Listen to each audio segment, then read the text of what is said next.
मियाँ नवाज शरीफ साहब की हालत को देखकर इस वक्त खलीलुर रहमान कंवर साहब बार बार याद आ जाते हैं कि प्यार जिंदा रहा मक्तलों में मगर प्यार जिसने किया वो मारा गया।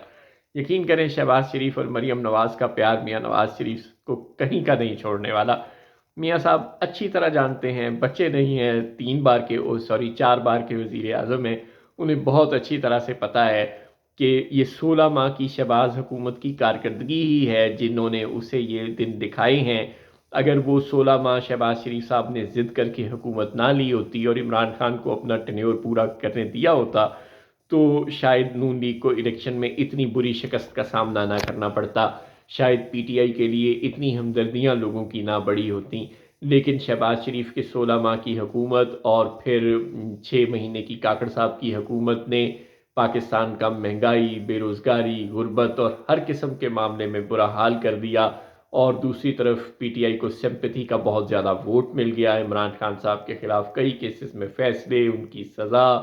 और पूरी पीटीआई के खिलाफ जो जो कुछ होता रहा, ये उस सब का ही नतीजा है कि पीटीआई एक सिंपल मेजॉरिटी लेने में असम्बली में कामयाब हुई। हर असम्बली में उसके आज़ाद उम्मीदवार बेतहाशा तादाद में जीत गए और उनको फिर हराने के लिए इलेक्शन कमीशन को अपनी ताकत लगानी पड़ी और ज़ोर ज़बरदस्ती हराना पड़ा। और फिर जाहिर है अब इतना बड़ा मुल्क है, कोई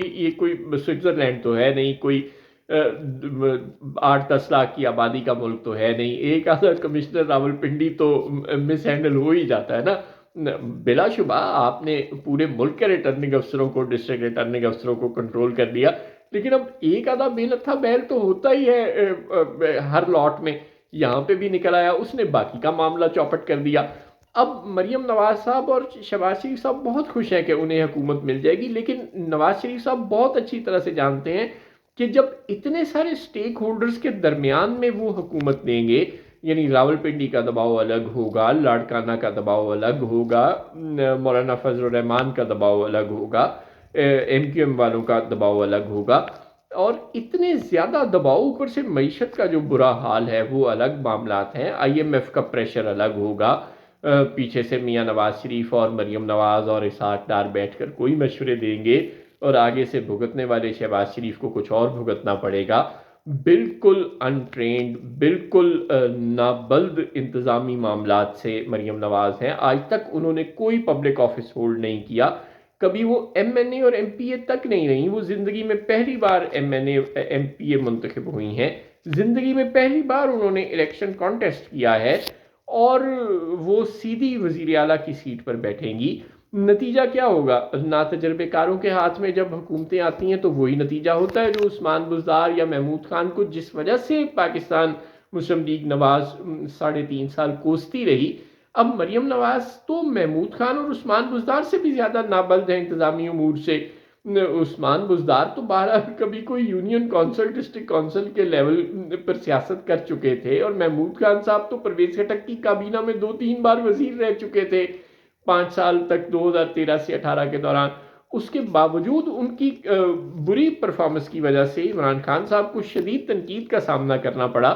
अब मरियम नवाज जब कुर्सी पर बैठेंगी और जो पहले से प्रेसिडेंट सेट है शहबाज शरीफ साहब की काम की सूरत में, या मोहसिन नकवी साहब की रफ्तार की सूरत में, या सैयद मुराद अली शाह के काम की सूरत में, या परवेज़ खटक साहब के काम की सूरत में, ये जो मिसालें मौजूद हैं पाकिस्तान में सो कॉल्ड ही सही लेकिन बहरहाल अच्छी एडमिनिस्ट्रेशन की, इन अच्छी एडमिनिस्ट्रेशन की मौजूदगी में जब मरियम नवाज के काम को कंपेयर किया जाएगा और फिर जब शहबाज शरीफ साहब उन्हें कुछ कहेंगे कि भाई यूं कर लो और वो नहीं करेंगी, जो कि जाहिर है वो नहीं करेंगी, हम उनकी तबीयत से अच्छी तरह वाकिफ़ हैं, तो शहबाज शरीफ साहब पर डबल दबाव पड़ेगा। और जब शहबाज शरीफ साहब को मरियम नवाज और नवाज शरीफ और इसहाक डार कहेंगे कि नहीं आप इकॉनमी के मामले में यूं करें, आईएमएफ की ना सुने, और अगर वो नहीं सुनेंगे तो पाकिस्तान डिफ़ॉल्ट की तरफ जाएगा, तो वो एक नया प्रेशर शहबाज शरीफ साहब को फेस करना पड़ेगा। और अगर ऐसा खुदा न खास्ता कभी कोई मौका आया तो रावलपिंडी का दबाव जो शहबाज शरीफ साहब पर होगा वो अलग होगा। तो यूं इतने सारे दबाव के दौरान और फिर जो इत्तेहादी हुकूमतें होंगी और जो उनके वज़रा होंगे और जो उनके मुतालबात होंगे,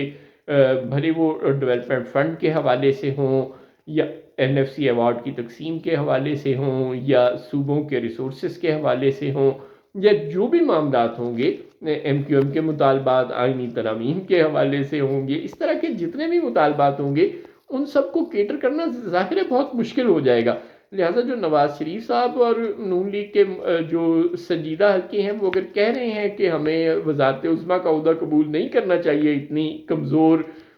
عددی اکثریت کے ساتھ، تو وہ بہت اچھا فیصلہ ہے۔ لیکن مریم نواز اور شہباز شریف کا ایسا کوئی موڈ نہیں ہے نواز شریف کی بات ماننے کا، اور اللہ نہ کرے کہ نون لیگ کے ساتھ ایسا برا ہو، لیکن بہرحال لگتا یہی ہے سیاسی جماعتیں ملکوں کا ادارہ ہوتی ہیں، ملکوں کا اثاثہ ہوتی ہیں، ان کے ساتھ اگر برا ہوتا ہے تو الٹیمیٹلی ڈیموکریسی سفر کرتی ہے، قطع نظر اس بات کی کہ آپ کے سیاسی نظریات کسی سیاسی جماعت کے ساتھ ہیں یا خلاف ہیں۔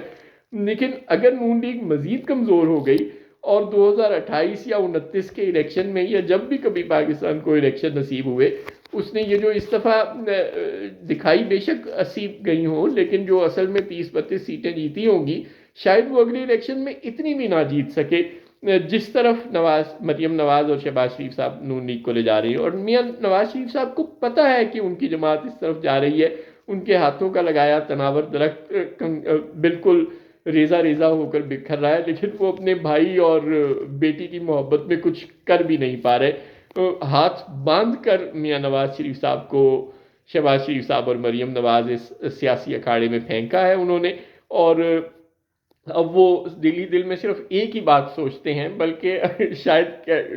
کہتے بھی ہوں گے اپنے قریبی رفقا سے کہ مجھے کیوں بلایا، مجھے کیوں بلایا۔